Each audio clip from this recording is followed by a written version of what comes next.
M کا جو کپڑوں کا لحاظ. کپڑوں جی. بھائی نے سوال کیا کہ نبی اکرم صلی اللہ علیہ وسلم کے تعلق سے کچھ لوگ بیان کرتے ہیں کہ آپ کا سایہ نہیں تھا. تو دیکھیے ایسی بات نہیں ہے. کچھ لوگ بولتے ہیں آپ وسلم کی گمبد کا سایہ نہیں پڑتا. دیکھیے ایسی بات بھی نہیں ہے. کچھ لوگ بولتے ہیں کعبے کا سایہ نہیں پڑتا. ایسی بات بھی نہیں ہے. ایک زمانہ تھا جب ٹورس ٹریولس آسان نہیں تھے، حج عمرہ جانا مشکل تھا، اسی طرح مسجد نبوی کی زیارت کو جانا ممکن نہیں تھا، لوگ سفر لمبے لمبے کرتے تھے، فوٹوگرافی عام نہیں تھی. تب تک تو یہ پھینکم پھانک والی باتیں بالکل درست تھی. سایہ نہیں پڑتا تھا، دیکھے نہیں تو وہ نہیں پڑتا. اب کوئی بھی جاتا نا، جو لوگوں کی عقیدے پہلے جاتے ہو پیچھے مسجد نبی کے سایہ، پورا سایہ پڑتا ہو، صبح سے جو شروع ہوتا سایہ گمبد کا شام تک. ارے یار، تو پھر اب نئی بات بولے پہلے گناہگار لوگ کم آتے تھے نا تو سایہ نہیں آتا تھا. اب گناہ بڑھ گئے تو بولے سایہ بڑھ گیا. باتیں تو ایسی اللہ رحم کرے، ایک سے ایک حوالے ہے، ایک سے ایک دلائل ہے.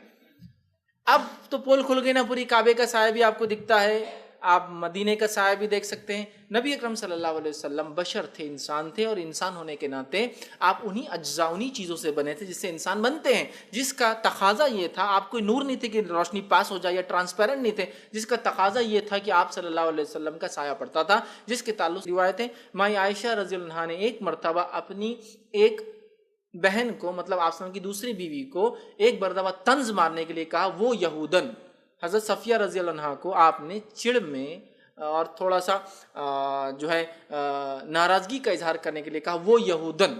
وہ یہودن کہنے سے اللہ کے رسول صلی اللہ علیہ وسلم بڑے ناراض ہوئے، اتنے ناراض ہوئے کہ ماں عائشہ خود فرماتی ہے کہ اللہ کے رسول صلی اللہ علیہ وسلم تقریباً 4 مہینے میرے پاس نہیں آئے. اب مجھے ایسا لگا کہ اللہ کے رسول شاید مجھے طلاق دے دے نہ آئے اس جملے کی وجہ سے.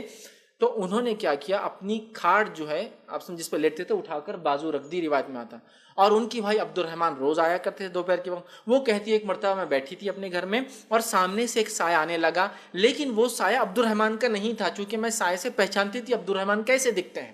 اور وہ سایہ میری طرف آنے لگا. جب وہ سایہ مجھ سے قریب آیا، جیسا کہ آپ اندر بیٹھے، روشنی سامنے ساری کو آیا تو دیکھیں نا سایہ بڑھتا، سایہ میرے طرف، تو میں پہچان گئی کہ یہ اللہ کے رسول صلی اللہ علیہ وسلم کا سایہ ہے. اور اس کے بعد آپ صلی اللہ علیہ وسلم پیچھے سے اندر داخل ہوئے. اب میں عائشہ کی بات مانے یا آپ کی بات مانے واللہ سایہ نہیں تھا؟ بیوی کی بات مانے یا عام لوگوں کی بات مانے؟ بیوی کہہ رہی کہ سایہ تھا، ایک صحابیہ کہہ رہی کہ سایہ تھا، میں نے دیکھا میرے بھائی کا نہیں تھا، پھر میں پہچان گئی کہ یہ میرے نبی کا یا میرے شوہر کا، اللہ کے رسول صلی اللہ علیہ وسلم کا سایہ ہے. تو سایہ ہے دلیل.